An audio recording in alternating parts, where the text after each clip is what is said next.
పరిశుద్ధ గ్రంథంలో నుంచి రోమిలికి రాసిన పత్రిక 12వ అధ్యాయము 12వ వచనాన్ని మనం ఒకసారి చూద్దాం.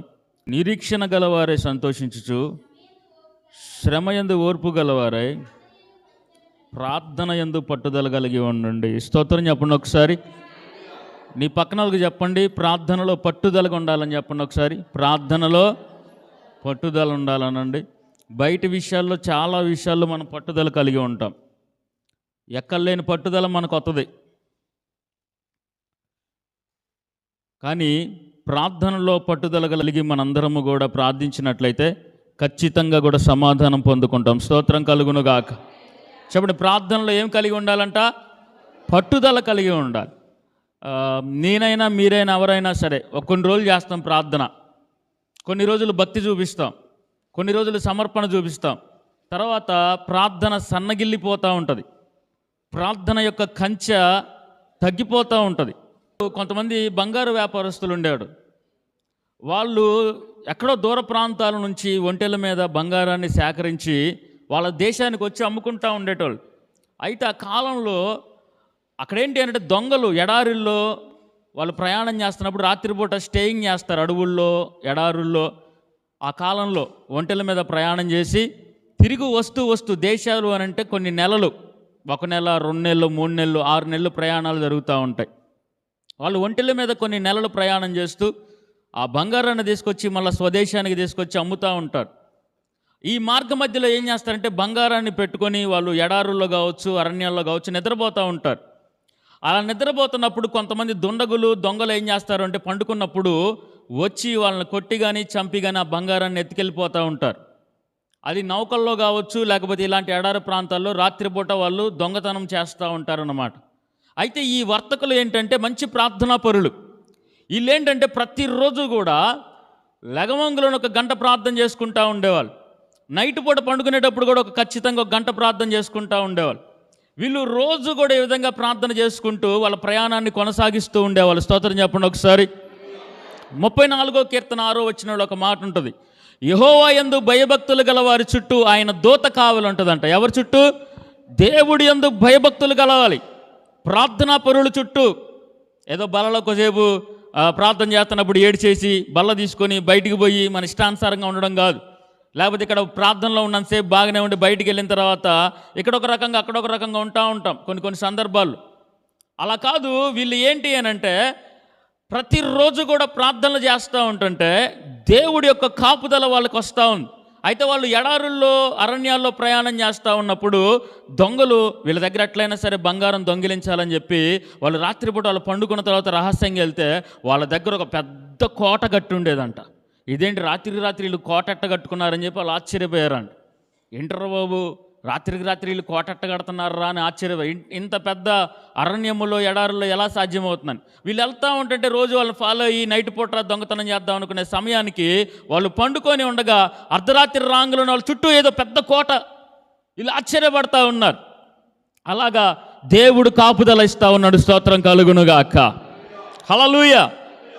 ఒకరోజు అలాగ రోజు జరుగుతా దొంగతనం చేయాలనుకున్న వాళ్ళు రావడం, ఆ కోట ఉండడం, వెళ్ళిపోవడం. అసలు ఈ కోట ఎక్కడి నుంచి వస్తుంది, వీళ్ళు ఎలా కడుతున్నారు, ఎలాగైనా మనం తెలుసుకోవాలని చెప్పి ఇక వీళ్ళు దొంగతనం మానేసి వీళ్ళు ఎట్లా కడుతున్నారు గోడ అని చెప్పి, ఆ కోటలు ఎట్లా కడుతున్నారని చెప్పి తిరుగుతూ ఉన్నారంట. ఒకరోజు ఏం జరిగిందంటే యథావిధిగా వీళ్ళు రాత్రిపూట పండుకున్నారు, అర్ధరాత్రి వీళ్ళు వచ్చారు, అక్కడ రాంగ్లోని కోట ఉందంట, దాని చుట్టూ తిరుగుతున్నారంట వాళ్ళు. అట్లా చుట్టూ తిరుగుతుంటే ఆ కోటకి ఎంత పెద్ద రంధ్రం ఉందంట, మనిషి దూరే అంత రంధ్రం ఉందంట. స్తోత్రం చెప్పండి ఒకసారి. ఒక మనిషి బట్టి అంత రంధ్రం ఉందంట. సరే కోట కట్టుకున్నారు, లేక నీ రంధ్రం ఎందుకు పెట్టారు అనుకొని వాళ్ళు ఆ కోటలో దూరితే వాళ్ళు 4 పండుకొని ఉన్నారంట. వాళ్ళని లేపారంట. లేపి కత్తులు పెట్టి బెదిరిస్తూ, అయ్యా మమ్మల్ని ఏం చేయొద్దు, కావాలంటే బంగారం తీసుకో అని చెప్పి వాళ్ళు మాట్లాడుతూ ఉంటుంటే, ఆ బంగారం సంగతి పక్కన పెట్టు, రోజు మీరు కోట ఎట్ట కడుతున్నారు చెప్పండి అని అడిగారంట. అప్పుడు వాళ్ళు చెప్పారంట, మా దేవుడికి అసాధ్యం అంటూ ఇది లేదు. స్తోత్రం కలుగునుగాక. మా దేవుడు మాకు రక్షణ ఇస్తున్నాడని చెప్పారంట. సరే రక్షణ ఇస్తే ఇచ్చాడులే కానీ మరి ఈ కోటకి బొక్కెట్టబడింది, ఇంత పెద్ద రంధ్రం ఎట్టబడింది అని అడిగారంట. అప్పుడు విషయం ఏంటి అని అంటే వాళ్ళు రోజు తెల్లవారుజామున చేస్తున్న ప్రార్థనలు మానేశారు. ఈ మానేసరికి ఆ కోటలో ఏం ఏర్పడింది? ఒక పెద్ద రంధ్రం ఏర్పడింది. మనము కూడా మన పిల్లల చుట్టూ, మన కుటుంబాల చుట్టూ రోజు ఒక బలమైన కోట వేస్తూ ఉంటాం. కొన్నిసార్లు ఆ కోట గోడలన్నీ కూలిపోతూ ఉంటాయి. నీ కూతురికి కొడుక్కి కోటలు కట్టేది నువ్వే. రక్షణ దుర్గముగా నీ ప్రార్థనలు ఉంటాయి, రక్షణగా నీ ప్రార్థనలు ఉంటాయి, కానీ దాన్ని పడగొట్టేది కూడా నువ్వే. వీళ్ళు ప్రతిరోజు ప్రార్థన చేసుకుంటే దేవుడు ఒక బలమైన కోటగా ఉన్నాడు. ఎప్పుడైతే అమ్మ రాత్రి అంతా అలిసిపోయినో ఈ ఒక్కరోజు ప్రార్థన చేయకుండా పండుకుంటా పొద్దున్నే చేస్తా అంటదేమో. ఏమంటది? నైట్ నాకు ఓపిక లేదులే, అంట్లు తోమేసా, బట్టలు దిగేసా, పని చేసేసా, ఈరోజు ఓపిక లేదు, ఈ రాత్రి ప్రార్థన చేయలేదని. ఎప్పుడు చేసిద్దంటే ప్రార్థన పొద్దున్న. మళ్ళీ పొద్దున్న లేకుండా ఎప్పుడు చేసుకుందాం అనుకుంటారు ప్రార్థన? రాత్రి. పొద్దున్న దవదవ పనులకి వెళ్ళిపోవాలిగా, అన్నం కూరలు వండుకోవాలిగా, ఇక మా వల్ల కాదని చెప్పి వాళ్ళు ఏం చేస్తారు, మళ్ళీ నైట్కి పోస్ట్ పోన్ చేసుకుంటారు చాలామంది. గమనించండి, మనము చాలా సందర్భాల్లో ప్రార్థనని తక్కువ చేస్తూ ఉన్నప్పుడు సైతానుగాడికి శక్తి పెరుగుతూ ఉంటుంది, అపవాదిగాడి చేతికి ఆయుధము దొరుకుతూ ఉంటుంది. నీ ప్రార్థన ఎప్పుడైతే సన్నగిలిద్దో, స్తోత్రం చెప్పడం, 2 చేతులు పైకెత్తి హల్లెలూయా. అపవాదిగాడు గెలుస్తున్నాడు అంటే వాడిలో బలం లేక కాదు, వాడిలో బలం లేదు. నువ్వు బలహీనంగా ఉన్నప్పుడే వాడు బలవంతుడు. సైతానుగాడు తల చితకదొక్కబడింది, సైతానుగాడు నిరాయుధుడిగా చేయబడ్డాడు. వాడు ఎప్పుడు బలవంతుడు అని అంటే మన ప్రార్థన ఎప్పుడైతే సన్నగిల్లుతూ ఉంటుందో, మన భక్తి ఎప్పుడైతే సన్నగిల్లుతూ ఉంటుందో, మన సమర్పణ ఎప్పుడైతే సన్నగిల్లుతూ ఉంటుందో, మనం ఎప్పుడైతే దేవుడికి దూరం అవుతూ ఉంటామో ఆటోమేటిక్గా వాడి బలం పెరిగిపోతూ ఉంటుంది. వాడు నీ కుటుంబం మీద దాడి చేయడానికి వస్తూ ఉంటాడు, నీ పిల్లల మీద దాడి చేయడానికి వస్తూ ఉంటాడు. కాబట్టి మనందరము కూడా పట్టు విడవక పట్టుదలగా ప్రార్థన చేయుదుముగాక. హల్లెలూయా. కాబట్టి మన ప్రార్థనలు సన్నగిల్లుతున్నప్పుడు అపవాదిగాడికి బలం పెరుగుతూ ఉంటుంది. తెల్లవారుజామునంలో ప్రార్థనలో గంట చేసేవాళ్ళం, అర్ధగంట చేస్తాం, పావు గంట చేస్తాం, కుదిస్తూ ఉంటాం ప్రార్థనలు. పని టైం అవుతుంది అని చెప్పి, యేసయ్యా నీ పనికి వెళ్తున్నా, నా కూతురికి, నా కొడుకు, నా కుటుంబాన్ని తోడుగా ఉండు, నా పనంతటి తోడుగా ఉండు, రక్షణ కలిగించేసి నామములో అడుగుతున్నా తండ్రి, ఆమేన్. ఇక ఉరుకు, ఇక పోతనే ఉంటుంది, ఇక వెనక కూడా తిరిగి చూడదు. హల్లెలూయా. అన్నం తినేటప్పుడైతే, అయ్యో నాకు అన్నాన్ని దయచేసే, అందరికీ దయచేసి, ఆరోగ్యాన్ని దయచేసి నామములో అడుగుతున్నా తండ్రి, ఆమేన్. ఇక మెంగడమే కదా కూర్చొని. ఇక హల్లెలూయా. పండుకునేటప్పుడు ప్రార్థన ఎట్లుంటుందంటే, అయ్యా నేను పండుకుంటానుగా, నా ఆత్మని చేతికి అప్పచెబుతున్నా, పడక చుట్టూ దేవదూతలను పెట్టు, నీ యొక్క కంచెనవే యేసు నామములో అడుగుతున్నావు, ఆమేన్. ఈ ప్రార్థనలు మనం చేసేది ఇలా కాదు, కానీ పట్టుదల గల ప్రార్థనలు మనము చేయుదుముగాక. పట్టుదల గల ప్రార్థనలు చేస్తున్నప్పుడు దేవుడు కూడా ఆశ్చర్యపోయి అడిగిన దానికన్నా, ఊహించిన దానికన్నా అత్యధికమైన కార్యములు జరిగిస్తాడు. హల్లెలూయా. 2 రాజుల గ్రంథము 2వ అధ్యాయములో ఒక వ్యక్తి ఉన్నాడండి, ఆయన పేరు ఎలీషా. మరి ఆయనకి భక్తి తెలుసో తెలియదో నాకు తెలియదు, కానీ ఒక వ్యవసాయం చేసుకునేటువంటి వ్యక్తి, ఒక కూలి పని, వ్యవసాయం చేసుకునే వాళ్ళకి ఏం తెలుస్తుంది, 12 అరకల ఎడ్లను కలిగి వ్యవసాయం చేస్తూ ఉండేవాడు. ఆ వ్యక్తి ఏలియా పిలుస్తాడు, రా నాతో పాటు రా అంటే వచ్చేస్తాడు. చదువు ఉందో లేదో తెలియదు, మరి వ్యవసాయం చేసే రైతులకే తెలియాలి.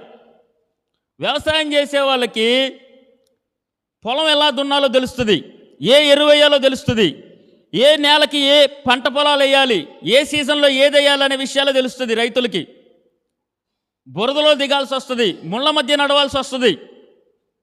వాళ్ళు వేసుకునే వస్త్రాలు అన్నీ కూడా గమనించినట్లయితే వాళ్ళ వ్యవసాయం తీరు ఎట్లా ఉంటుందంటే, ఒక రైతు వారి కుటుంబం కానీ రైతు కానీ ఎలాగుంటాడంటే, ఒక పల్లెటూరు రైతును గమనిస్తే మనందరికీ తెలుసు. అతన్ని పిలిచాడు, సేవకు రా అని చెప్పి. 1 రాజుల గ్రంథం 19:19లో ఏలియా పిలుస్తాడు.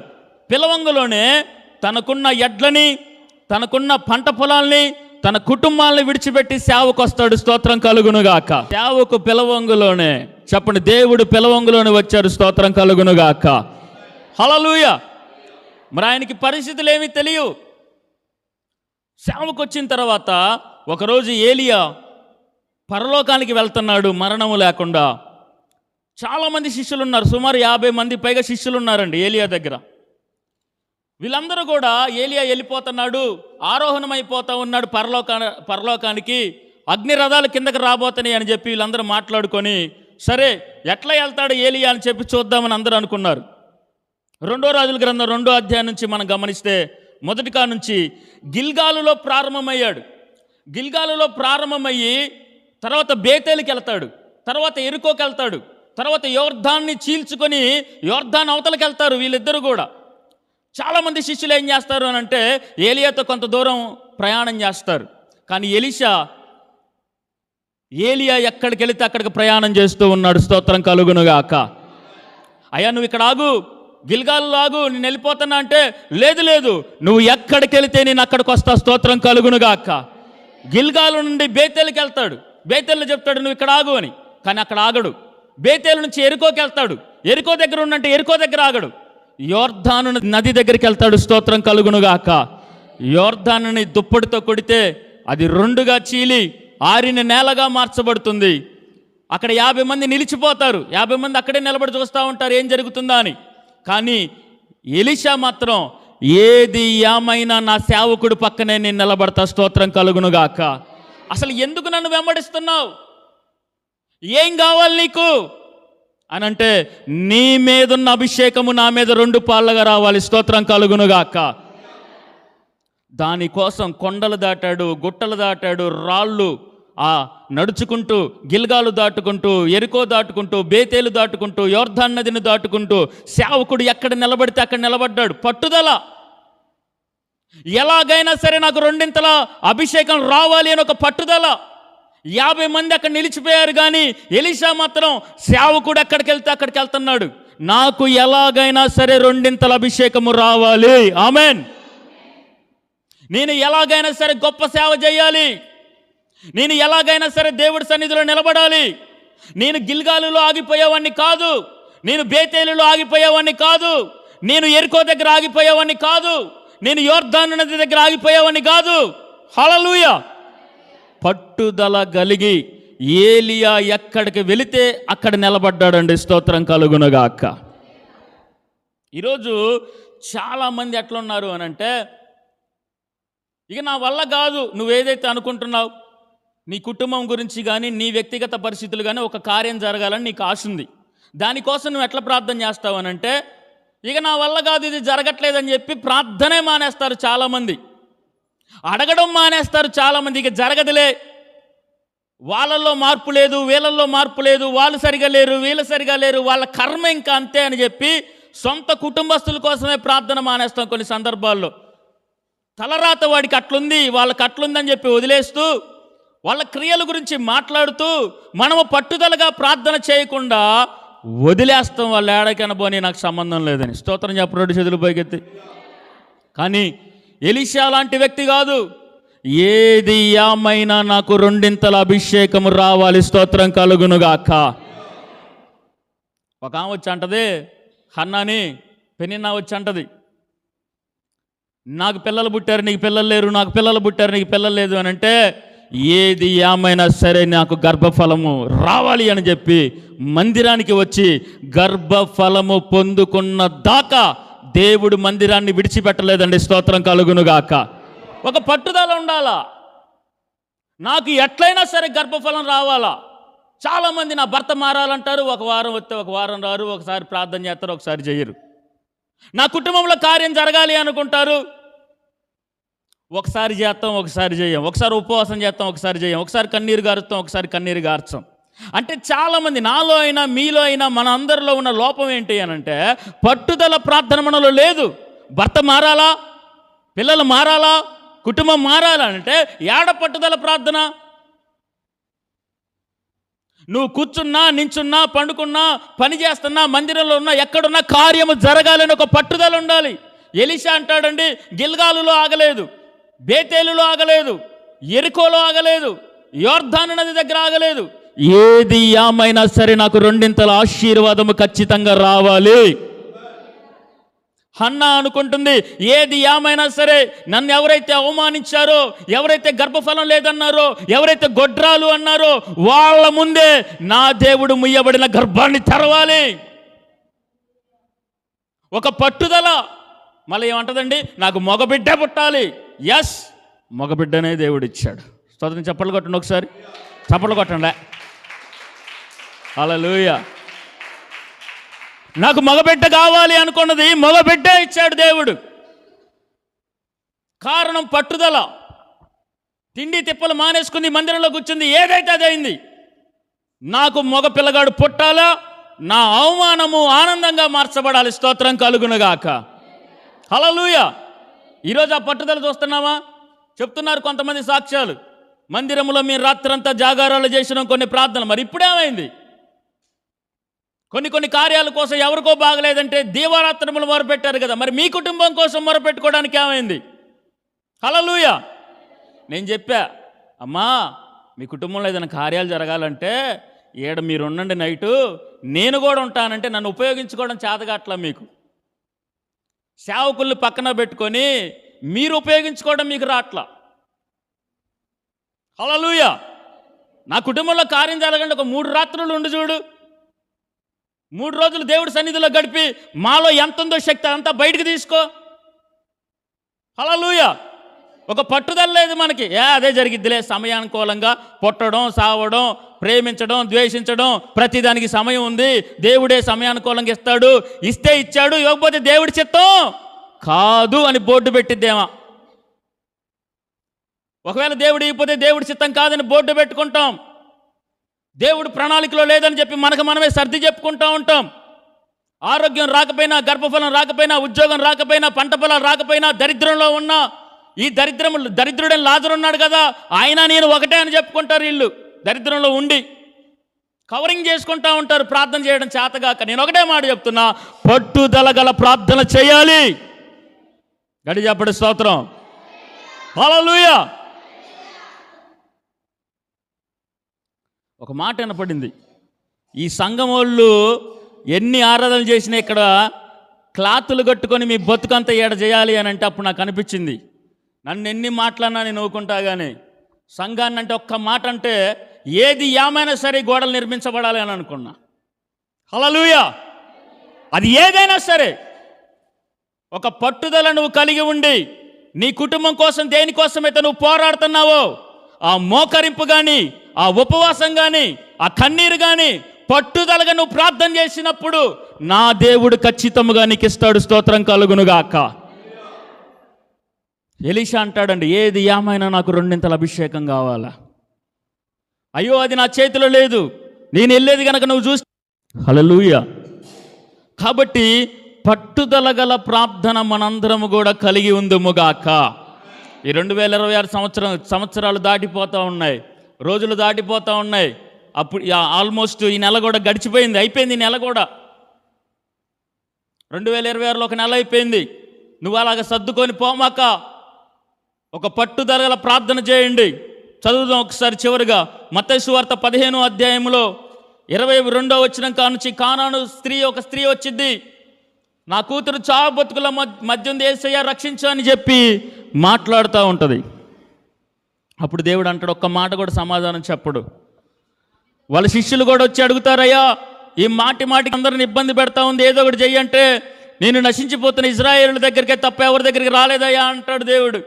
మళ్ళీ ఆమె బతిమలాడితే, అయ్యా నా కూతుర్ని కాపాడయ్యా, నా కూతురు చావు బతుకులో ఉందయ్యా, కాపాడయ్యా అంటే పిల్లల్ది తీసి కుక్క పిల్లలకి ఏయుట. అయినా విడిచిపెట్టిందా దేవుణ్ణి? చెప్పాలి, అయినా విడిచిపెట్టిందా? ఏది ఏమైనా నా కూతురు బతకాలి, నా కూతురుకు పట్టిన దయ్యం పోవాలి, చచ్చిపోయే నా కూతురు బ్రతకాలి. స్తోత్రం కలుగునుగా. ఈరోజు ఆ పట్టుదల నీకుందా? ఏమమ్మా, ఎందుకు మార్చడు దేవుడు? తాగుబోతులను మార్చలేడా? నువ్వు గట్టిగా కూర్చోవాలి కానీ ఒక్క గుద్దు గుద్దితే వచ్చి మందిరంలో పడతారు. మనుషులు కొట్టే దెబ్బేమో కానీ దేవుడు గనక కొట్టడం మొదలు పెడితే ఎంత తోడైనా సరే మారాల్సిందే. స్తోత్రం కలుగునుగాక. నరహంతకులైనా మారాలా, దొంగలైనా మారాలా, ఆయనకు అసాధ్యమంటూ ఏది లేదు. నువ్వు పట్టుదలతో కూర్చో. నీ పిల్లలు ఎందుకు మారరు? నువ్వు పట్టుదలతో కూర్చో. కుటుంబం ఎందుకు కట్టబడదు? నువ్వు పట్టుదలతో కూర్చో.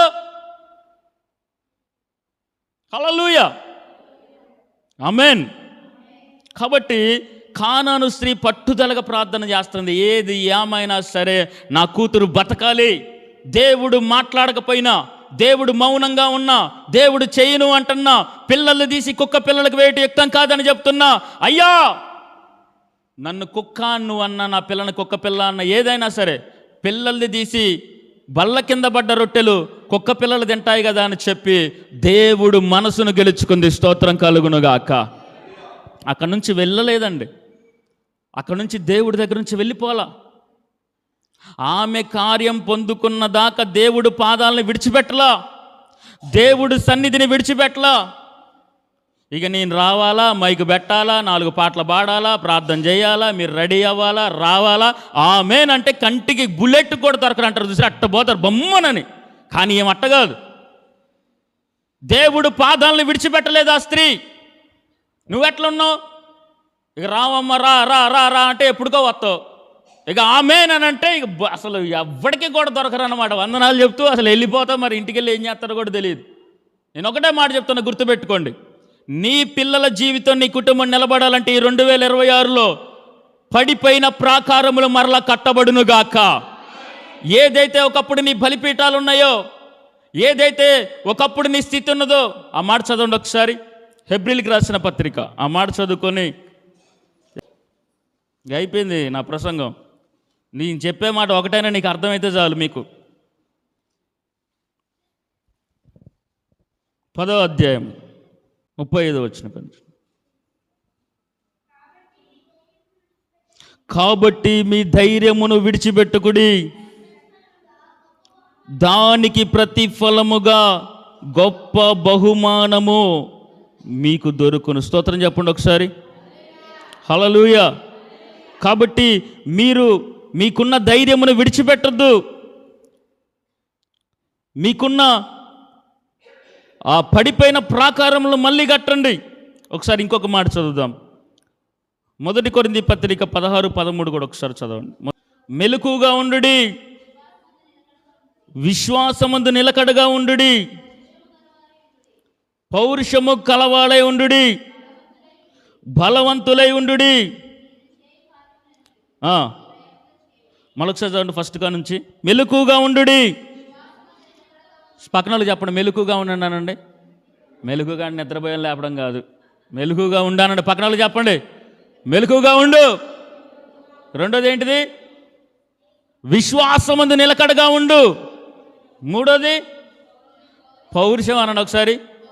మీకు భాషలో చెప్పాలి, సిగ్గుందా అసలు? నీకు ఎరా రోషం ఉందారా? చెప్పండి. పక్కన అంటాం, అరే 10th క్లాస్ పాస్ అయ్యాడు, నీకు అసలు సిగ్గుందా? దేవుడు కూడా మనల్ని అదే అంటున్నాడు, పౌరుషం గలవారే ఉండుడి. హల్లెలూయా. నలుగురు వచ్చి నీ వైపు కుటుంబంలో కార్యం జరగలేదని ఏలు పెట్టి చూపించడం కాదు, చెయ్యెత్తి దేవుని నామాన్ని మహిమపరచాలి. స్తోత్రం కలుగునుగాక. ఏలు పెట్టి అవమానాన్ని దేవుడు ఘనతగా మార్చబోతున్నాడు. స్తోత్రం కలుగునుగాక. ఎక్కడైతే నీ కుటుంబాన్ని చూసి నవ్వారో, ఎక్కడైతే అవమానించారో, ఎక్కడైతే హీనపరిచారో, ఎక్కడైతే నిలదీశారో, నిలబెట్టారో, నిందించారో, అవమానపరిచారో, ఆ ఏళ్ళ దగ్గరే నా దేవుడు చెయ్యెత్తి ఆయన నామానికి మహిమను తెచ్చుకుంటున్నాడు. ఆమేన్. మరి నువ్వేం చేయాలి? బైబిల్లో ఒక మాట ఉంటుందండి, సడలిన మోకాలని మరలా బలపరచుడి, వడలిన చేతుల్ని మరలా బలపరచుడి. ఏదైతే సడలిపోయిందో మోకాలు, ఏదైతే పగిలిపోయినాయో బలిపీఠాలు, ఏదైతే పడిపోయినాయో ప్రాకారాలు మళ్ళీ కట్టండి. ప్రార్థన బలిపీఠాలు. స్తోత్రం కలుగునుగాక. పట్టుదల ప్రార్థన చేయండి. ఒకప్పుడున్న భక్తి లేదు. ఒకప్పుడు ఎంత చక్కగా ప్రార్థన జరిగాయి, ఒకప్పుడు ఎంత చక్కగా ఉపవాస ప్రార్థన జరిగాయి. ఇప్పుడంతా కూడా మారిపోతా వస్తుంది ప్రపంచమంతా. మనం వారి వలె ఉండకుండా పట్టుదల ప్రార్థనలు చేయుదుముగాక. చెప్పని గుడ్డల మీద చేసుకుని, దేవా నా కుటుంబం కోసం నేను పట్టుదల ప్రార్థన చేయాలా, నా పిల్లల కోసం నేను పట్టుదల ప్రార్థన చేయాలా, హన్నా గర్భఫలం కోసం నాకు వచ్చే వరకు నేను విడిచిపెట్టను దేవుణ్ణి అన్నది. అట్టి హన్నాలాగా నేను ప్రార్థన చేయాలా. ఎలీషా అంటున్నాడు, 2 అభిషేకం పొందుకునే వరకు నేను విడిచిపెట్టను అంటున్నాడు. అట్టి అభిషేకం అయ్యా, అట్టి ప్రార్థనాత్మ నాకు దయచేయి. కానాను స్త్రీ పట్టుదలగా నా కూతురు బతకాలి అనే వరకు నిలబడింది. అట్టి పట్టుదల మనందరికీ కూడా కలుగునుగాక. చెప్పండి, పౌరుషము గలవారయుందుముగాక. పక్కనోళ్ళు చెప్పండి, పక్కనోళ్ళు చెప్పండి, పౌరుషము గలవారే మనం ప్రార్థించాలి. చెప్పండి పక్కన వాళ్ళకి, పౌరుషము గలవారై. చెప్పండి, ఎలా ప్రార్థన చేయాలంట?